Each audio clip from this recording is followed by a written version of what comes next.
Hello everyone, कैसे आप सब। आप सबका अपने चैनल में स्वागत है। आज मैं आपको मुंशी प्रेमचंद की एक कथा जिसका टाइटल है अनाथ लड़की सुनाने जा रहा हूँ। इस वीडियो का एक और पार्ट है और जिसका नाम है अनाथ लड़की पार्ट 1 और ये अनाथ लड़की पार्ट 2 है। अगर आप अनाथ लड़की पार्ट 1 को सुनना चाहते हैं तो वीडियो के डिस्क्रिप्शन में लिंक दिया है, वहाँ क्लिक करें। और उस पार्ट में ये बताया गया है कि किस प्रकार से एक अनाथ लड़की जिसके पिता समय से पहले ही गुजर जाते हैं, तो उस लड़की को एक सेठ पुरुषोत्तम पालने का जिम्मा लेता है और समय बीतने के साथ साथ वो लड़की रुक्मणी बड़ी होती है। तो उसके आगे इस कहानी को हम शुरू करने जा रहे हैं, तो शुरू करते हैं। रुक्मणी कपड़ों में रंगीन और सादगी, आँखों में लाज संकोच, विचारों में पवित्रता। जवानी थी मगर घमंड और बनावट की चंचलता से मुक्त। उसमें एक एकाग्रता थी जो उच्च इरादों से पैदा होती थी। स्त्रोचित उत्कर्ष की मंजिलें वह धीरे धीरे तय करती चली जाती थी। सेठ जी के बड़े बेटे नरोत्तम दास कई साल तक अमेरिका और जर्मनी की यूनिवर्सिटियों की खाक छानने के बाद इंजीनियरिंग विभाग में कमाल हासिल करके वापस आए थे। अमेरिका के सबसे प्रतिष्ठित कॉलेज में उन्होंने सम्मान का पद प्राप्त किया।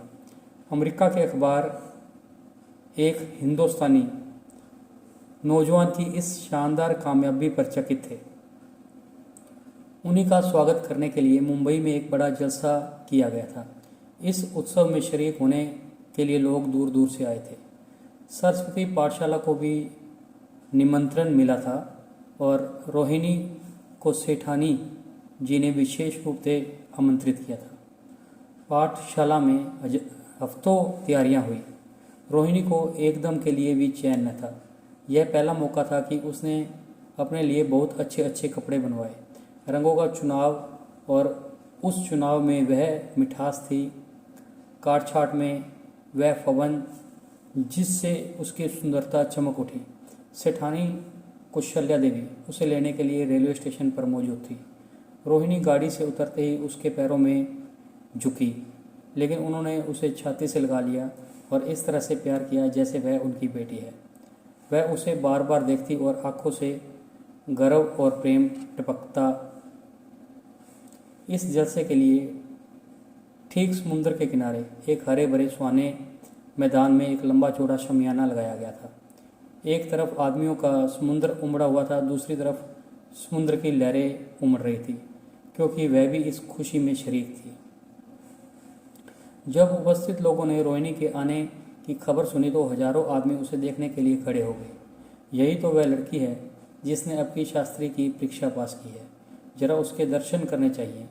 अब भी इस देश की स्त्रियों में ऐसे रत्न मौजूद हैं। भोले भाले देश प्रेमियों में इस तरह की बातें होने लगी। शहर की कई प्रतिष्ठित महिलाओं ने आकर रोहिणी को गले से लगाया और आपस में उसके सौंदर्य और कपड़ों की चर्चा होने लगी। आखिर मिस्टर पुरुषोत्तम दास तशरीफ लाए। हालांकि वह बड़ा ही शिष्ट और गंभीर उत्सव था, लेकिन उस वक्त दर्शन की उत्कृष्टता पागलपन की हद तक पहुंच चुकी थी। एक भगदड़ सी मच गई, कुर्सियों की कतारें गड़बड़ हो गई। कुछ मंचले लोगों ने शमियाने की रस्सियां पकड़कर उन पर लटकना शुरू कर दिया। कई कुर्सियां टूटी, कई कुर्सियां उल्टी पलटी। तब बीन की सुहानी आवाज़ें आने लगी और रोहिणी ने अपनी मंडली के साथ देश प्रेम में डूबा हुआ गीत शुरू किया।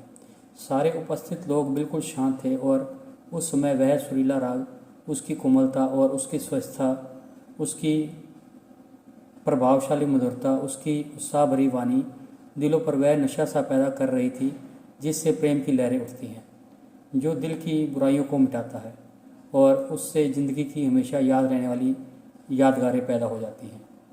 गाने के बाद विभिन्न संस्थाओं की तरफ से अभिनंदन पेश हुए और तब नरोत्तम दास लोगों को धन्यवाद देने के लिए खड़े हुए, लेकिन उनके भाषण से लोगों को थोड़ी निराशा हुई। यूँ दोस्तों की मंडली में उनकी वक्तृता के आवाज़ और प्रभाव की कोई सीमा न थी, लेकिन सार्वजनिक सभा के सामने खड़े होते ही शब्द और विचार दोनों ही उनसे बेवफाई कर जाते थे। उन्होंने बड़ी मुश्किल से धन्यवाद के कुछ शब्द कहे और तब अपनी योग्यता की लज्जता स्वीकृति के साथ वह अपनी जगह पर आकर बैठ गए। कितने ही लोग उनकी योग्यता पर ज्ञानियों की तरह सिर हिलाने लगे। अब जलसा खत्म होने का वक्त आया। वह रेशमी हार जो सरस्वती पाठशाला की ओर से भेजा गया था मेज पर रखा हुआ था। उसे हीरो के गले में कौन डाले? प्रेसिडेंट ने महिलाओं की पंक्ति की ओर नज़र दौड़ाई। चुनने वाली आंख रोहिणी पर पड़ी और ठहर गई। उसकी छाती धड़कने लगी, लेकिन उत्सव के सभापति के आदेश की पालना आवश्यक थी। वह सिर झुकाए हुए मेज पर आई और कांपते हाथों से हार को उठा लिया। एक क्षण के लिए दोनों की आंखें मिली और रोहिणी ने नरोत्तम दास के गले में हार डाल दिया। दूसरे दिन सरस्वती पाठशाला के मेहमान विदा हुए, लेकिन कुशल्या देवी ने रोहिणी को न जाने क्या दिया। बोली, अभी तुम्हें देखने से जी नहीं भरा। तुम्हें यहाँ एक हफ्ता रहना होगा। आखिर मैं भी तो तुम्हारी माँ हूँ। एक माँ से इतना प्यार और दूसरी माँ से इतना अलगाव। रोहिणी कुछ जवाब न दे सकी। यह सारा हफ्ता कुशल्या देवी ने उसकी विदाई की तैयारियों में खर्च किया।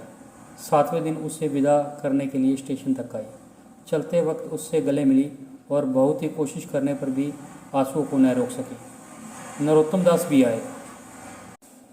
उनका चेहरा उदास था।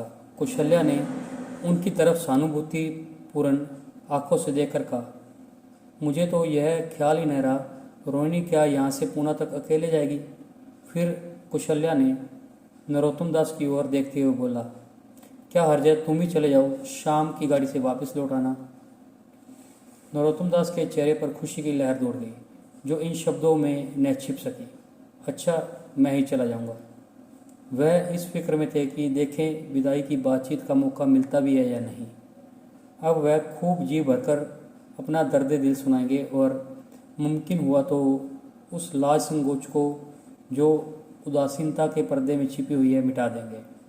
रुक्मिणी को भी अब रोहिणी की शादी की फिक्र पैदा हुई। पड़ोस की औरतों में इसकी चर्चा होने लगी थी। लड़की इतनी सियानी हो गई है, क्या अब बुढ़ापे में ब्याह करोगी? कई जगह से बात आई।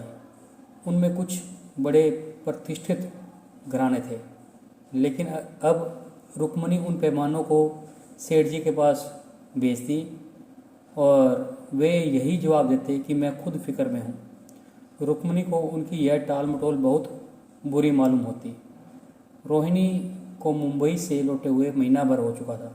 एक दिन वह पाठशाला से लौटी तो उसे अम्मा की चारपाई पर एक खत पड़ा हुआ मिला। रोहिणी पढ़ने लगी। लिखा था, बहन, जब से मैंने तुम्हारी लड़की को मुंबई में देखा है मैं उस पर रीझ गई हूँ। अब उसके बगैर मुझे चैन नहीं। क्या मेरा ऐसा भाग्य होगा कि वह मेरी बहू बन सके? मैं गरीब हूँ, लेकिन मैंने सेठ जी को राजी कर लिया है। तुम भी मेरी विनती कबूल करो। मैं तुम्हारी लड़की को चाहे फूलों की सेज पर न सुला सकूं, लेकिन इस घर का एक एक आदमी उसे आंखों की पुतली बनाकर रखेगा। अब रहा लड़का। माँ के मुंह से लड़के का बखान कुछ अच्छा नहीं मालूम होता, लेकिन यह कह सकती हूँ कि परमात्मा ने यह जोड़ी अपने हाथों से बनाई है। सूरत में, स्वभाव में, विद्या में, हर दृष्टि से वह रोहिणी के योग्य है। तुम जैसे चाहे अपना इत्मीनान कर सकती हो। जवाब जल्द देना। और ज़्यादा क्या लिखूं? नीचे थोड़े से शब्दों में सेठ जी ने उस पैगाम की सिफारिश कर रखी थी।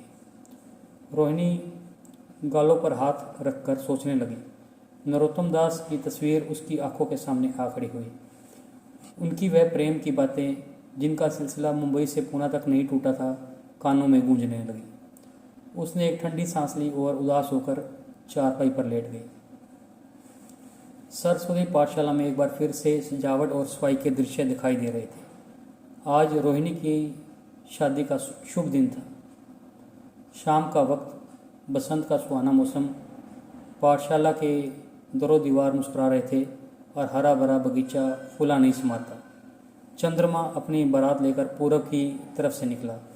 उसी वक्त मंगलाचरण का सुहाना राग उस रूपली चांदनी और हल्के हल्के हवा के झोंकों में लहरें मारने लगा। दूल्हा आया। उसे देखते ही लोग हैरान हो गए। यह नरोत्तम दास थे। दूल्हा मंडप के नीचे गया। रोहिणी की माँ अपने को रोक न सकी। उसी वक्त जाकर सेठ जी के पैरों में गिर पड़ी। रोहिणी की आँखों से प्रेम और आनंद के आंसू बहने लगे। मंडप के नीचे हवन कुंड बना था। हवन शुरू हुआ। खुशबू की लपटें हवा में उठी और सारा मैदान महक गया। लोगों के दिलो दिमाग में एक ताजगी की उमंग पैदा हुई। फिर संस्कार की बारी आई।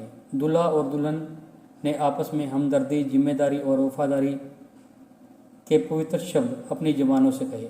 विवाह की वह मुबारक जंजीर गले में पड़ी जिसमें वह वजन, शक्ति, पाबंदियाँ, लेकिन वजन के साथ सुख और पाबंदियों के साथ विश्वास है। दोनों दिलों में उस वक्त एक नई बलवान आत्मिक शक्ति की अनुभूति हो रही थी। जब शादी की रस्में खत्म हुई तो नाच गाने की मजलिस का दौर आया। मोहक गीत गूंजने लगे। सेठ जी थक कर चूर हो गए। जरा दम लेने के लिए बगीचे में जाकर एक बेंच पर बैठ गए। ठंडी ठंडी हवा आ रही थी। एक नशा सा पैदा करने वाली शांति चारों तरफ छाई हुई थी। उसी वक्त रोहिणी उनके पास आई और उनके पैरों से लिपट गई। सेठ जी ने उसे उठाकर गले से लगाया और हंसकर बोले, क्यों, अब तो तुम मेरी बेटी हो ना।